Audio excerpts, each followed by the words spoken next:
Saya Lucia Melanita Ria Utami dengan NIM 1740961 PN 14989 akan menjelaskan tentang praktikum konservasi ikan karang, alat bahan, dan cara pengambilan data. Pada acara ikan karang ini, pertama-tama saya akan mengenalkan alat dan bahan yang digunakan dalam proses pengamatan ikan karang. Yang pertama ada roll meter yang berfungsi untuk menggelar transek dalam proses pengamatan. Lalu ada snorkel set atau alat dasar yang terdiri dari snorkel, fins, dan juga masker yang berfungsi untuk membantu proses pengambilan data ketika kita di dalam air maupun di dalam permukaan air. Lalu ada GPS yang berfungsi untuk mengetahui titik koordinat lokasi pengamatan. Lalu ada pH meter yang berfungsi untuk mengukur keasaman perairan. Pensil underwater yang berfungsi sebagai membantu dalam penulisan data hasil pengamatan. Lalu ada refraktometer yang berfungsi sebagai alat pengukur salinitas perairan. Lalu ada termometer yang berfungsi sebagai alat pengukur suhu perairan maupun suhu udara. Lalu botol sampel yang nantinya digunakan sebagai wadah sampel air yang akan diukur pH maupun salinitasnya. Lalu ada kamera underwater yang berfungsi untuk memfoto atau mendokumentasi ikan yang ada di daerah transek. Lalu ada pakan foodboard yang nantinya akan membantu proses dalam pencatatan maupun pengambilan data ketika di dalam air. Lalu ada lembar identifikasi jenis ikan yang nantinya berisi jenis ikan apa saja yang dapat membantu proses identifikasi ketika kita di dalam perairan. Lalu ada lembar pengamatan atau underwater paper yang berfungsi untuk menulis ikan apa saja yang ada dan berapa jumlahnya. Berikut merupakan underwater paper yang berisi tabel hasil pengamatan. Metode yang digunakan yaitu UVC, Underwater Visual Census, dengan jarak pandang 2,5 meter ke kanan dan ke kiri. Nah, untuk pengambilan data pada acara ikan karang, metode yang digunakan yaitu metode UVC atau Underwater Visual Census, di mana kita asumsikan bahwa di sini saya sudah memakai alat dasar lengkap yaitu berupa masker, snorkel, dan fin. Nah, asumsi yang digunakan yaitu diasumsikan bahwa garis pantai berada di sebelah sana.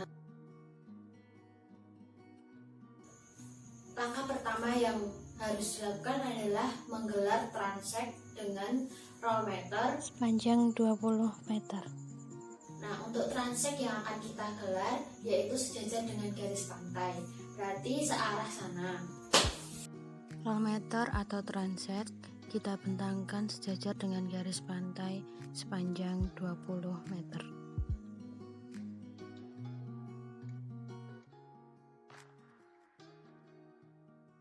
Penentuan titik koordinat lokasi transek dapat dilakukan menggunakan GPS. Ketika kita sudah menggelar transek dan didapatkan lokasi transek, maka koordinat tersebut kita cari dengan menekan tombol GPS dan menulisnya pada lembar pengamatan yang.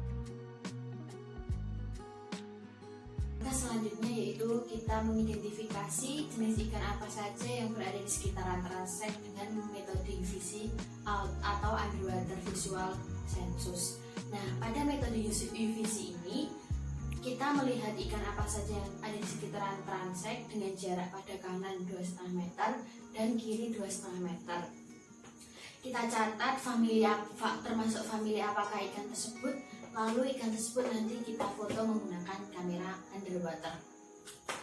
Dalam pemfotoan kamera underwater ini berfungsi untuk mengidentifikasi lebih lanjut termasuk jenis apakah ikan tersebut.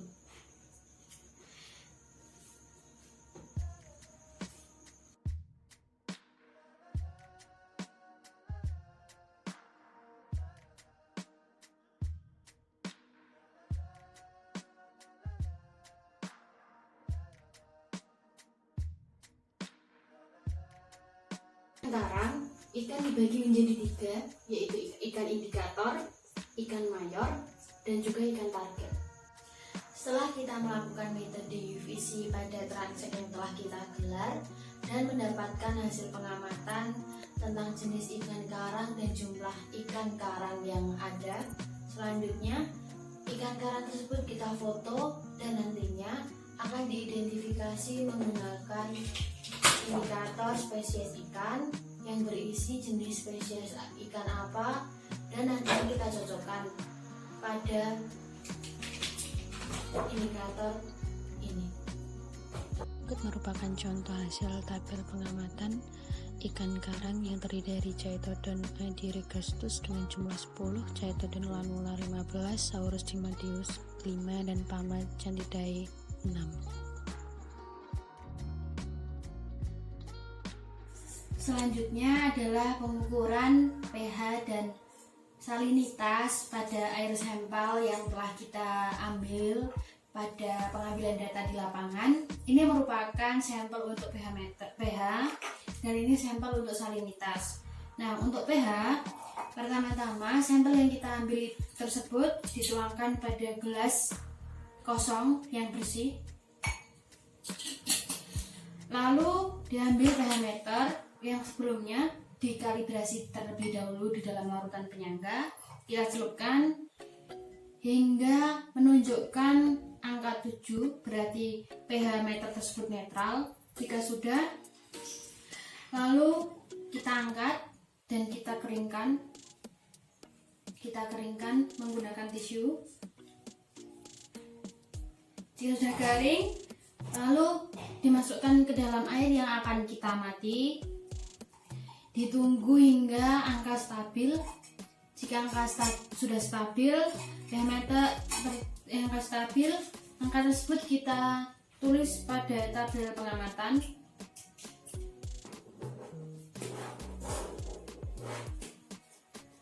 Sedangkan untuk pengukuran salinitas, lalu hasil yang kita dapat selanjutnya adalah pengukuran salinitas pada air sampel yang telah kita ambil pada pengamatan lapangan.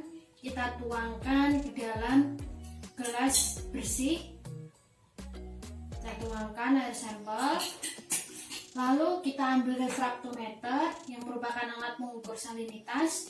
Pada ujung refraktometer ini terdapat ruang yang berisi air sampel yang akan kita amati. Kita masukkan, kita tutup, lalu kita lihat berapa salinitasnya dengan cara mengukur atau melihat refraktometer dihadapkan pada cahaya atau cahaya matahari dan melihatnya dengan satu mata tertutup. Angka tersebut kita tulis pada tabel pengamatan. Pengukuran suhu udara dan suhu air dapat dilakukan menggunakan termometer. Pada suhu udara, termometer digantungkan pada udara kurang lebih 5 menit dan ditunggu hingga termometer tersebut tidak berubah pada angkanya. Lalu dicatat hasilnya pada tabel hasil pengamatan.